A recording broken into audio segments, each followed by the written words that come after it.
So that Marvel Rivals game is pretty darn popular, hey? It's still maintaining. Okay, when it launched, what was that? Just before Christmas, right? Keeps 90% of its player base. I mean, that's fairly impressive, okay? And they have a big old roadmap all planned out, and I got another video that'll be coming out in the near future talking a little bit more about the more insidious side of the game, but as it sits right now, it's wildly popular. People are enjoying the hell out of it, and it's making the right people upset. Marvel Rivals is still going strong. Keeps 90% of its player base since launch. Yeah, mostly because they keep on introducing new content into the game. New players, rather new characters, new game modes. They keep on updating it, listening to people, fixing bugs. That's incredible community outreach and something we're not exactly used to in the gaming space. But yeah, it's a breath of fresh air, and it's very funny that it's coming from what could be perceived in different mediums as a dying genre in superhero related media,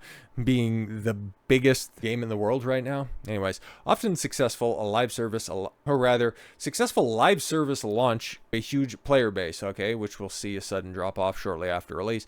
And then it all becomes about clinging onto the hardcore fans who log in every day. I mean, that's when you don't have any substance behind your game. I guess that happens, right?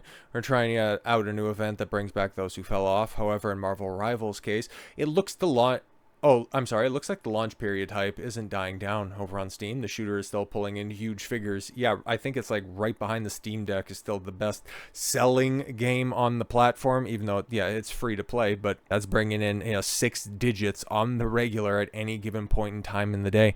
Only seeing a roughly 10% drop off since its launch exactly 1 month ago. Marvel Rivals shows no sign of slowing down. Yeah, there's one screenshot that you could take at any given point in time, and yeah, it is wildly popular. Okay, even during quiet periods, Marvel Rivals is comfortably pulling in around 200k concurrent players on Steam alone, and yeah, it's multi-platform, meaning we don't know the extent of the concurrent players, but you would have to think that there's a sizable portion of people playing on Xbox, PS5. I think it's over on, Epic Game Store, where if you just so happen to click off on Fortnite for long enough, you could just fire up another game. Who knows, man? Okay, over on SteamDB, we can see how Marvel Rivals is performing since its launch on December 6th. Oh, okay.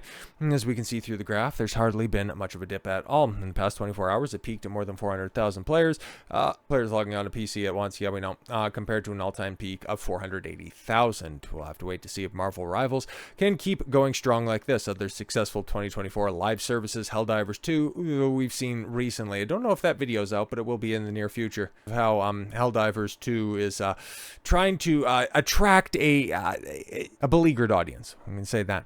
And Call of Duty Black Ops 6, which doesn't have the best reputation, but that's kind of been Call of Duty's calling card for, Jesus Christ, like going on a decade at this point in time.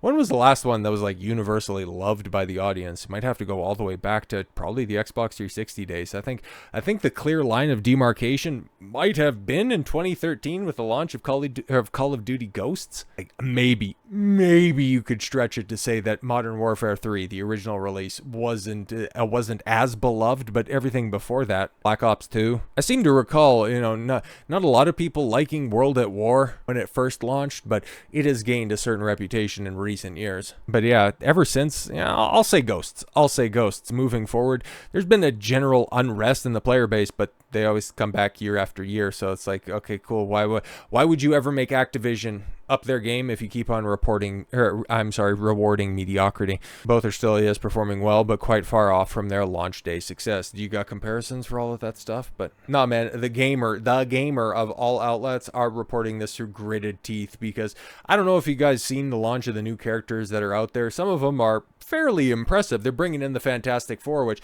imagine that you got a hot Marvel property, and you're bringing in characters that are also going to spark the appetite for your movies that are coming out later in the year. Who could have thought of that? That's a beautiful idea that you have right there. Bring in the Fantastic Four, who look like the traditional Fantastic Four, but are not really going to look anything like the characters you're going to see on screen for that. I don't have high hopes for the movie in July, but we'll have to see on that one. It's gonna be interesting. It's probably gonna go down as being the second most popular iteration of the characters, but all in due time. them, I suppose. But the gamer, yeah, as much as they'll report that 90% of the audience is still there, they also want to tell you that Marvel Rivals has too many heroes for its own good. Oh, the game is too bloated. You're giving gamers, those toxic gamers, too many choices, too many reasons to come back. Why aren't you lecturing them? Why aren't you showing them what real women and real men look like? Why are you trying to appeal to the male gaze? Oh, that's because it's working. And oh, that's because they actually have like a fun game for people to play, and they aren't trying to preach to you. Well, outside of some communist propaganda. Marvel Rivals arrived with one hell of an impact, but just as the dust clears, some of the more obvious flaws are now plain to see. Are they really Jade King? It looks like a very familiar name.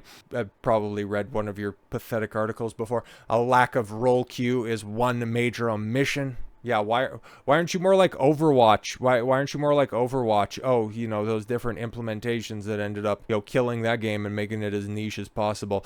Getting people to spout that same old tired rejoinder that, see, the reason that Overwatch hasn't rebounded and the reason that, other similar type games failed is because the hero shooter genre is dead. So this brainlet thinks that bringing in and implementing the different systems that were a detriment to other fallen games, they need to do that in order to maintain relevance. What was that?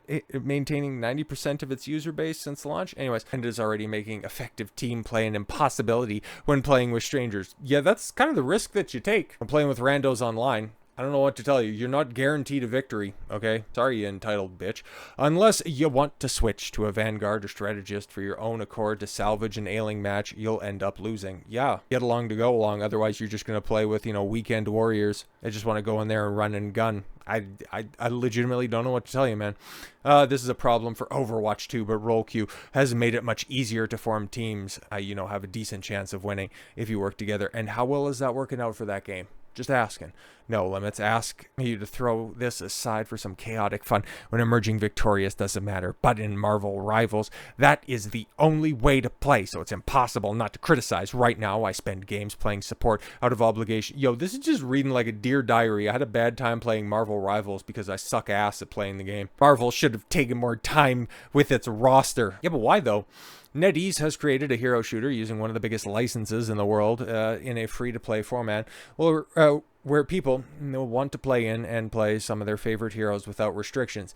Yeah, this is interesting. Again, you can go take a look at that screenshot provided by your own fucking website, you idiot, by saying that, people want to play that, but you should have been more careful with the heroes that you picked. How about if you make a compelling game, you can introduce more niche characters like Jeff the Land Shark. You can bring them into the game if they're fun to play. It's almost like, for people that, knew a little bit about Marvel prior to the release of Iron Man in 2008, who knew about Iron Man through playing video games beforehand. Anybody else? Raise your hand. Raise your hand if you played the first two Marvel Alliance games, or if you were playing the old X-Men games back in the Super Nintendo days where you knew and you had a good repertoire of names that were out there. It's like, who are all these X-Men? It's like, I like Nightcrawler. He's cool as hell. Cyclops, Colossus, and then more niche characters, so you knew who Doctor Strange was. You understood that, the real Nick Fury doesn't look like Samuel L. Jackson, and I'm sure he didn't get his eye scratched out by a kitty cat. But you could play as numerous different heroes because you didn't know who your favorite hero was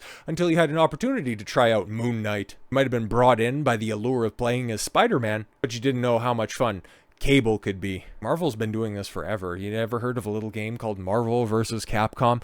Yeah, exactly. I don't care about playing them well or trying to learn their abilities or to do a role they fulfill. This is some bitch complaining about the team not playing the objective. Just go play Team Deathmatch or just go play something else, okay? The goal is to look and feel as cool as you can in the shortest amount of time possible. A power fantasy that sadly is impossible in a game that demands mechanical knowledge like this one. It's just a whiner. You can pull off a single player experiences like Spider-Man or Batman Arkham Asylum, but in those games there's no expectation to perform alongside a team. Yeah, you're comparing apples to oranges here. People can be all cavalier in solo player games. Yeah, we know, but when you're playing as a team, you need to play as a team. Cool. Bombastic launch gives me doubts about its future. Well, here we are a month later, and things are hunky-dory, but let's keep it a buck. What are all you games journalist types really complaining about? Yeah, exactly. When you got the Invisible Woman, who I had to do a double check, it's like, I don't recognize that costume, but then at the same time, I don't really care, because Sue Storm is looking wild right now, and it's definitely keeping people engaged in the game. And yeah, why did Concord fail? Games journalists struggle to solve gaming's greatest mystery. Would you rather play as this, or would you rather play as that? The choice is yours, and gamers have decided. Former Concord players not happy with Marvel Rivals' success. Why did Concord have to die and Marvel Rivals get to live? Oh, I don't know, because you had characters like this, and it's almost like, follow me on this one. Concord launched 2 weeks before.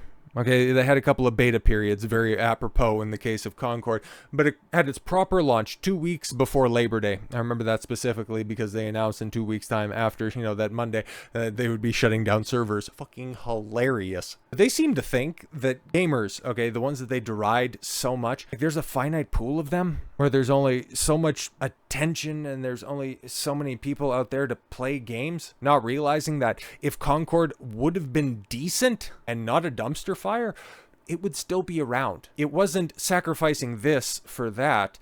It's Marvel Rivals is providing something that people are resonating with. Concord provided something that resonated with games journalists. Oopsie daisy. A number of alleged former Concord players, both of them, right, are not happy with the success of Marvel Rivals. Originally discovered by YouTuber Hero High. Oh, wow. On the Concord Games subreddit. Oh, the only thing that's Concord affiliated that's still online. That's kind of crazy. And of course, it's on Reddit.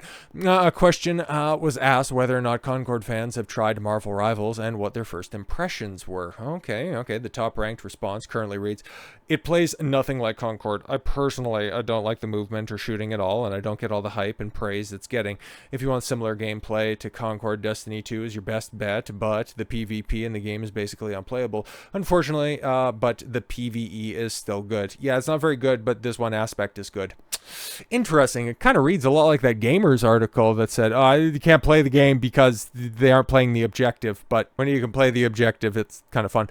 Another replied, "I like the majority of the hype I feel like," oh my god, the classic Reddit comments. "I feel like a majority of the hype praise it's getting is just because it's one of the first good online Marvel games to come out in the entire period of the MCU box office domination."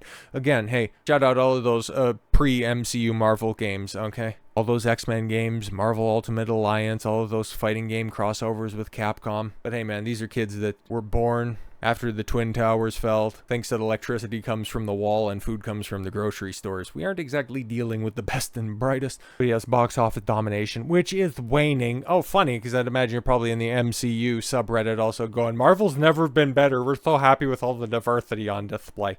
And a lot of people who are unhappy with Overwatch trying to signal boost a competitor. The game itself feels pretty damn unpolished and unbalanced compared to Overwatch and even Concord. So, are you a fan of Concord, or what are we dealing with here?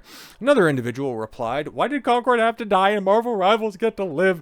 It's not as fun as Concord by a long shot. I hate this timeline." Yeah, well, charging $40 for literally every hero shooter is free was a very big misstep. No. You just had a really bad game because there wasn't anybody playing the game even when the game was in open beta. What did it peak at on Steam? 3,500 players? I'll even give you the benefit. Less than 5,000. It might have got close to it, but still, when it was free to the world to play, the world looked at it and went, "Pronouns and name tags? Yeah, I don't think so, bro."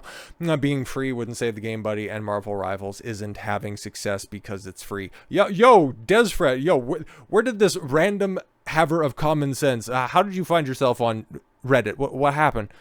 Oh, he continues on. Okay, I like this guy. Yeah, let's say it was free to play. Now tell me the difference, how much longer it would last.